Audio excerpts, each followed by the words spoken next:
En aquella época, el emperador Maximino quiso ofrecer al pueblo un gran espectáculo para celebrar su natalicio. Un joven cristiano de nombre Agapio fue sacado en medio del anfiteatro. Frente a él pusieron a un malhechor famoso por la crueldad de sus crímenes. Tras un encarnizado combate, Agapio logró reducir al asesino hasta tenerle postrado en tierra suplicándole clemencia. Agapio se apiadó de él y arrojó la espada a la arena. Todo el anfiteatro gritó pidiendo la libertad de Agapio por haber sido benigno. Entonces Maximino se dirigió al cristiano y le pidió, bajo promesa de libertad, que renegara de su fe. Mas Agapio le contestó que, por Dios, estaba dispuesto a sufrir hasta la muerte. El emperador se enfureció sobremanera y mandó que fuera devorado por un tigre.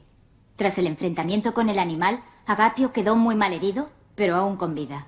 Al día siguiente, colgándole unas piedras a los pies, fue arrojado a lo profundo del mar. Una historia interesante. Sí, me apasionan los libros antiguos.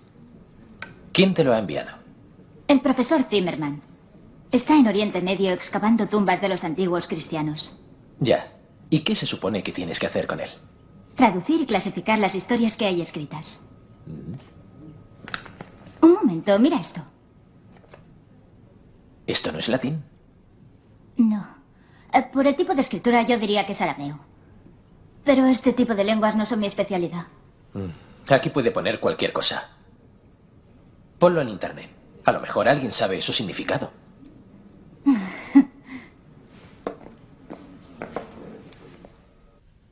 No sé por qué te tiene que intrigar tanto esta frase. ¿Tú qué crees que pondrá? No sé, cualquier cosa. Notas del autor, vete a saber. ¿En arameo? No. Estoy segura de que pone algo mucho más interesante. A estas horas las líneas estarán saturadas. No. A estas horas las líneas no estarán saturadas. Es fin de semana y debemos ser los únicos alumnos que hay en la facultad.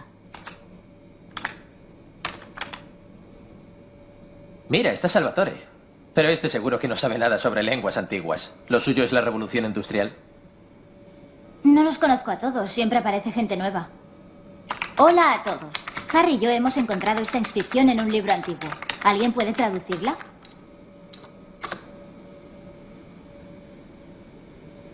Creo que es arameo. Gracias.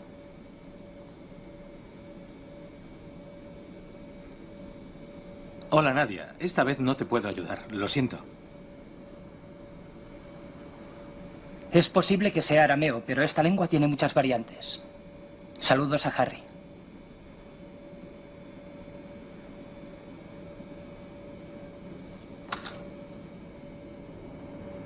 Hola a los dos. Os voy a ayudar a descubrir el significado de este texto. No es fácil de explicar, pero creo que podré hacerlo. Id a esta dirección: www.laiglesia.com. El password es vosotros. ¿Quién eres? No te preocupes, confiad en mí.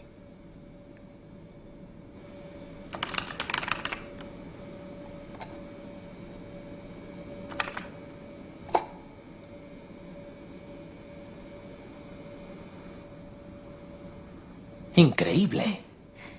Esta frase tiene algo que ver con la iglesia, estoy segura. Esto se pone interesante.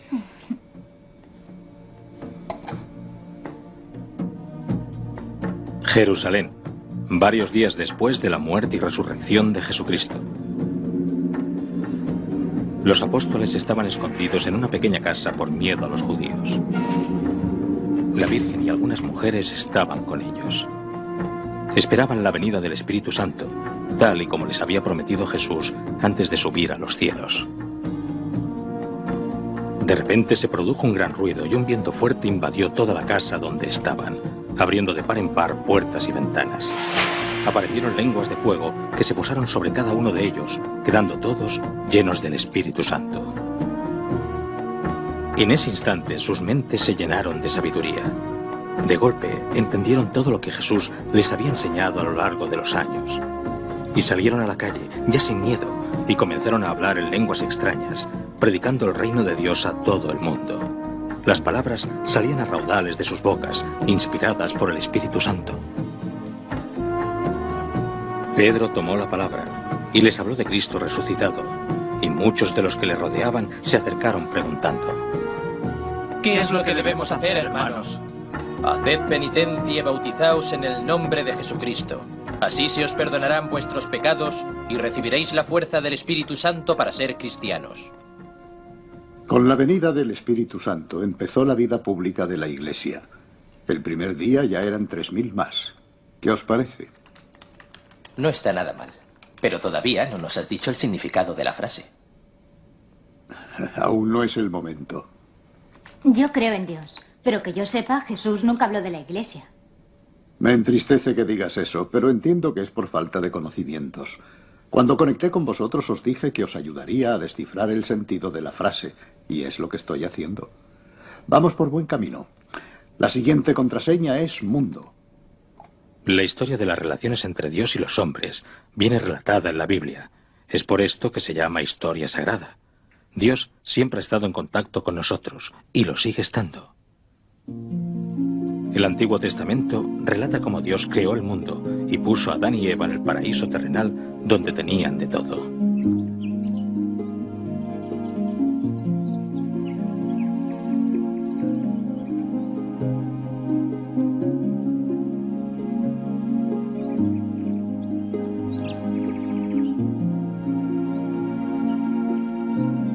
Nuestros primeros padres, engañados por el demonio, se rebelaron contra Dios y le desobedecieron. Todos conocemos la historia, pero nunca he llegado a entender por qué quería el demonio engañarnos. Porque tenía envidia de los hombres. No soportaba los planes de felicidad que Dios tenía para nosotros. Y consiguió su propósito. Adán y Eva fueron expulsados del paraíso, pero Dios les prometió un redentor. Durante siglos la humanidad esperó el cumplimiento de aquella promesa. Dios escogió al pueblo de Israel, al que recordó, por medio de algunos elegidos, que es fiel a sus promesas. Hombres como Abraham, Moisés o Noé dieron testimonio de ello. Con el nacimiento de Jesucristo se cumplió lo prometido. Un momento. ¿Por qué hubo que esperar hasta entonces?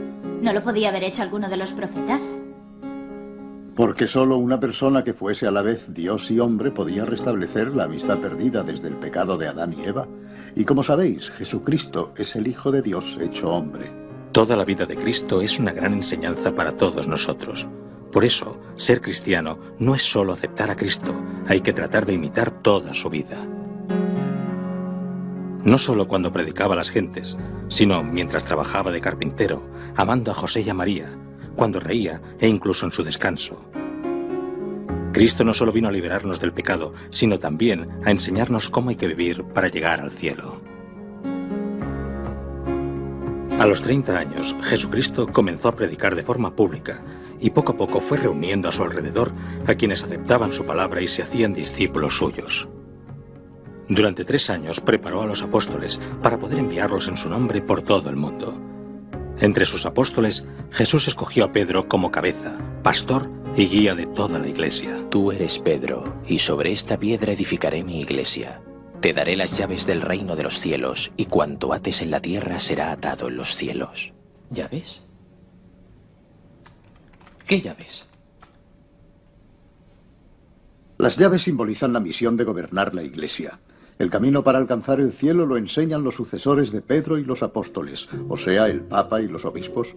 Ellos han recibido de Jesucristo esta función. Además, Jesucristo nos da también los medios necesarios para recorrer ese camino. Son los sacramentos. ¿Y no hubiera sido mejor que se quedara él mismo? Es que Cristo se queda entre nosotros a través de ellos. Los sacramentos nos ayudan y mucho a alcanzar el cielo. Pero lo tenemos que ganar también con nuestro esfuerzo. ¿Entiendes ahora la postura de Jesús? Creo que sí. Es como tener a nuestra disposición un poderoso vehículo, pero hay que pilotarlo. Y eso en ocasiones cuesta bastante esfuerzo. Con su muerte en la cruz y su resurrección, Jesús terminó su misión redentora en la tierra. A partir de ese momento, las puertas del cielo volvían a abrirse para todos los hombres. Entonces, cobran importancia los sacramentos y la Iglesia. Con la venida del Espíritu Santo comenzó la vida pública de la Iglesia y su expansión por todo el mundo.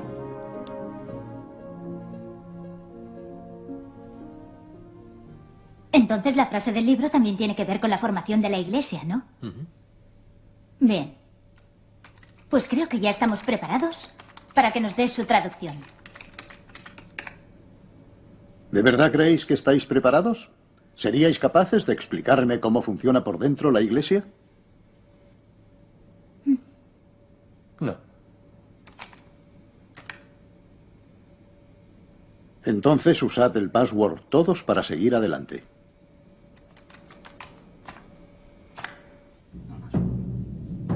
A lo largo de los siglos, la Iglesia de Cristo, con la fuerza del Espíritu Santo, ha hecho cosas muy grandes. Los primeros cristianos tuvieron que hacer frente a una sociedad materializada, sometida al culto al emperador, en la que parecía no haber lugar para Jesucristo. Muchos de ellos murieron en las garras de los leones solo por ser cristianos. Los mártires de los primeros siglos son un tesoro de la Iglesia. Hay mucho que aprender de ellos.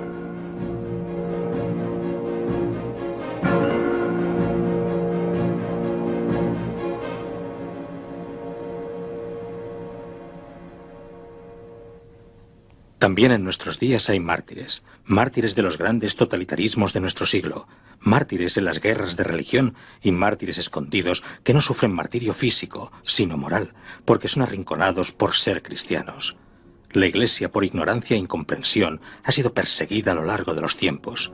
Así ocurre ahora y siempre.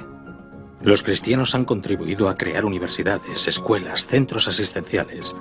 Han favorecido la transmisión de la cultura y han ayudado a los más necesitados. De esta manera y con la fuerza del Espíritu Santo, la Iglesia acerca el mensaje de Jesucristo a los hombres y mujeres de todo el mundo. Pero la Iglesia también ha hecho cosas malas, ha cometido errores. Ten en cuenta que la Iglesia está formada por hombres y podemos equivocarnos, sobre todo cuando perdemos de vista cuál es nuestra visión. La Iglesia, a través del Papa, ha pedido perdón humildemente por los errores que los cristianos han cometido a lo largo de la historia. Es justo que entrando en el tercer milenio del cristianismo, la Iglesia asuma con una conciencia más viva el pecado de sus hijos, recordando todas las circunstancias en las que, a lo largo de la historia, se han alejado del Espíritu de Cristo y de su Evangelio. Pero por encima de los errores, brilla el testimonio de los santos. ¿Santos? Pero eso es para nota. No, todos podemos y debemos ser santos. Cristo lo dijo claramente: sed santos como vuestro Padre Celestial es santo. Es algo asequible a cualquiera, basta con querer. Eso sí, hay que querer de verdad. Pues yo no me veo montada en la peana de una iglesia, con la mirada puesta en el infinito y con cara de quien no ha hecho nada malo en la vida. Creo que no tienes una idea muy clara de lo que es un santo. Pulsa la opción vidas heroicas.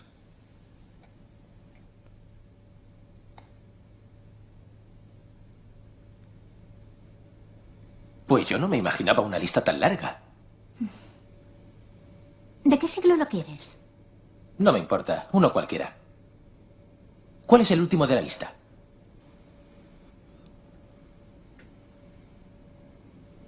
Maximiliano Kolbe, sacerdote católico detenido por la Gestapo por hacer apostolado mariano y encerrado en Auschwitz.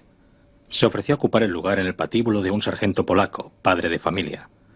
Murió tras habérsele inyectado veneno, consolando a sus compañeros agonizantes en vísperas de la fiesta de la Asunción. No conocía estas historias. Aquí hay de todo. Los hombres han cambiado mucho desde la fundación de la Iglesia. Es verdad. ¿La Iglesia no tendría que adaptarse a los nuevos tiempos? La Iglesia no es como los hombres quieran en cada momento. Es de Dios. Es como la barca de Pedro. No es el Titanic, precisamente. La barca de Pedro es más fea e incómoda y en ella hay que remar. Sin embargo, a diferencia del Titanic, sabes que no se hunde por muchos icebergs que encuentre por el camino, porque Cristo la guía y la protege. ¿Y cómo se puede subir a esa barca? El siguiente password es estoy.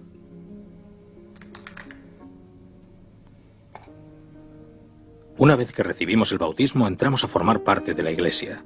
Entre todos los bautizados existe una igualdad fundamental, ya que tenemos la misma dignidad, ser hijos de Dios. Un momento, ¿quieres decir que yo soy igual que el Papa delante de Dios? Dios imprime en el alma de cada uno una misión. Sin embargo, aun siendo todos iguales a los ojos de Dios, a cada uno nos da una función propia dentro de la Iglesia.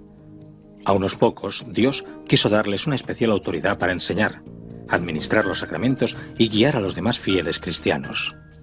El Papa es el obispo de Roma y sucesor de San Pedro. Jesús confió a Pedro la misión de conducir a su Iglesia. Los pastores de la Iglesia, es decir, el Papa, los obispos y los sacerdotes, están para servir a los fieles y ayudarles a alcanzar el cielo. La Iglesia está formada por todos los cristianos de todos los tiempos, los que ya han muerto y están en el cielo, los que están todavía en el purgatorio y los que estamos en el mundo.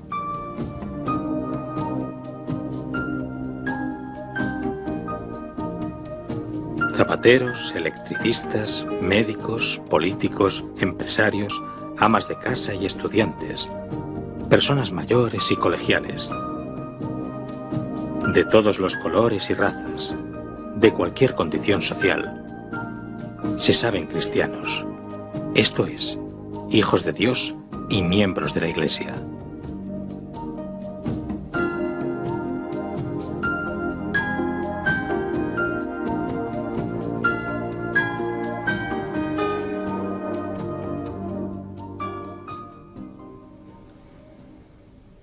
¿Tenéis apuntados los passwords que os he dado? Sí, lo recuerdo. Estoy, mundo, vosotros y todos. Ponedlos encima de la frase.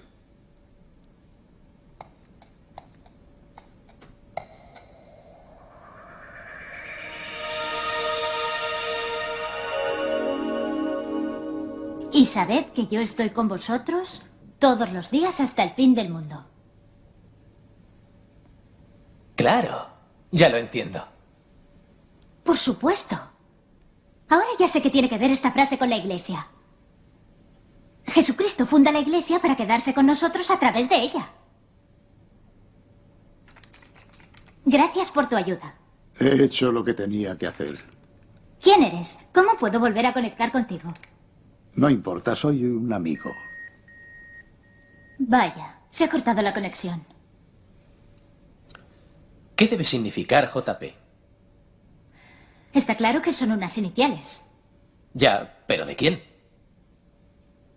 Yo solo conozco una persona con esas iniciales y que sepa tanto de la Iglesia. Sí, hombre. Pero no creo que sea él. ¿Por qué no? ¿Te imaginas? ¿Tú crees que era...? No, no es posible.